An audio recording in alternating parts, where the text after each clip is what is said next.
और इमरान खान पर कातिलाना हमले के मुल्जिम का एतराफ़ी बयान किसने रिकॉर्ड और कैसे लीक हुआ, बोल इन्वेस्टिगेशन सेल ने पता लगा लिया। सीसीटीवी फुटेज में एसएचओ को मुल्जिम का बयान रिकॉर्ड करते देखा जा सकता है। जिस मोबाइल पर वीडियो रिकॉर्ड की गई वो डीपीओ ने खुद हवाले किया था। 3 नवंबर 2022, वक्त 5:20, मुकाम थाना गुजरात। इमरान खान कातिलाना हमले के मुल्जिम का वीडियो बयान किसने लीक किया, वो न्यूज़ ने सीसीटीवी फुटेज से पता लगा लिया। इस मंजर को गौर से देखिए। ये है डीपीओ थाना गुजरात जो अपना फोन एसएचओ को दे रहा है। उनके सामने है इमरान खान हमले का मरकजी मुल्जिम नवीद जो दिखाई नहीं दे रहा। वक्त है 5:20। एसएचओ रिकॉर्डिंग करता रहा, नवीद बोलता रहा। आम होते ही मोबाइल वापस डीपीओ के सुपुर्द।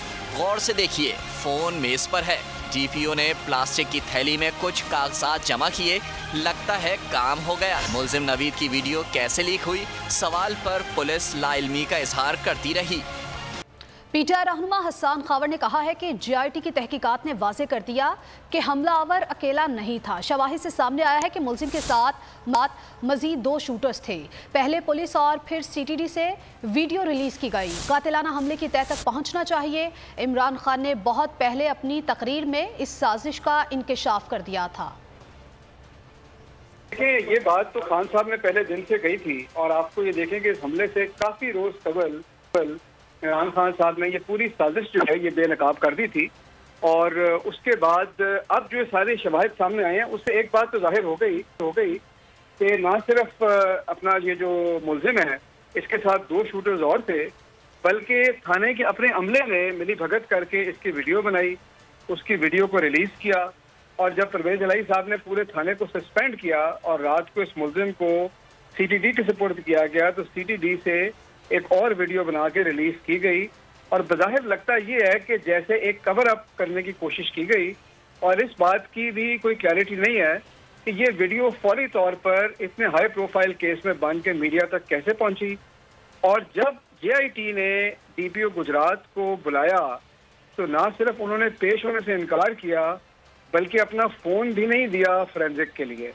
और जब उस वक्त के जो आईजी साहब थे उनको कहा गया तो उन्होंने भी कहा कि ये नहीं हो सकता। तो ये सारे वो सवाल हैं जिनकी तह तक पहुंचना बहुत ज़रूरी है। क्योंकि देखें, बात यह है कि पाकिस्तान की अगर आप हिस्ट्री देखें तो हमारे तो 2 वज़ीर आज़म पहले भी कातिलाना हमलों में मारे जा चुके हैं, लियाकत अली खान और बेनज़ीर, मोहतरमा बेनज़ीर भुट्टो शहीद।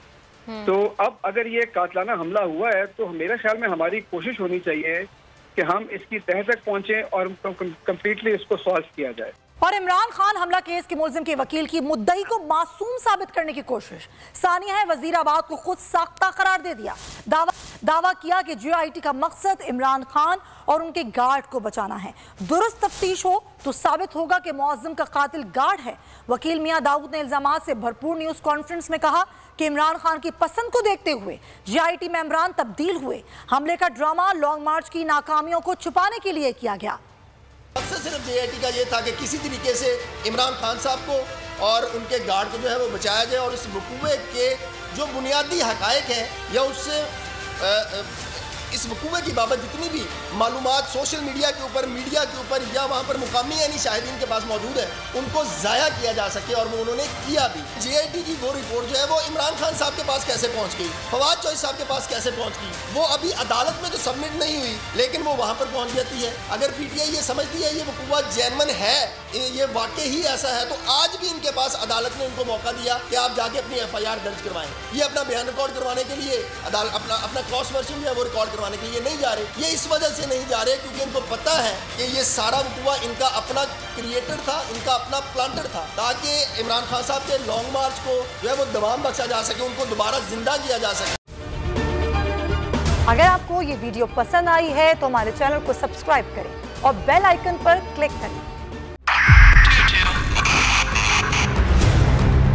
2022 बहुत सारे तोहफे भी देके गया पाकिस्तान की आवाम को। पाकिस्तान की आवाम को एक तोहफा ये दिया कि आवाम को पता चल गया कि पाकिस्तान का मीडिया क्या है। हक और सच का सफर साल 2022 में बोल रहा नंबर 1। हमने बहुत सारे शोज और ट्रांसमिशंस की, पूरा साल मुसलसल जदोजहद में निकल गया कि ये वोट ऑफ कॉन्फिडेंस के पीछे कौन लोग थे। तोड़े रेटिंग के सभी रिकॉर्ड। एंकर्स ने भी अवाम में सबसे ज्यादा मकबूलियत पाई और सोशल मीडिया पर भी बोल रहा सब पर भारी। सब्सक्राइब करें और बेल दबाएं ताकि कोई खबर रह न जाए।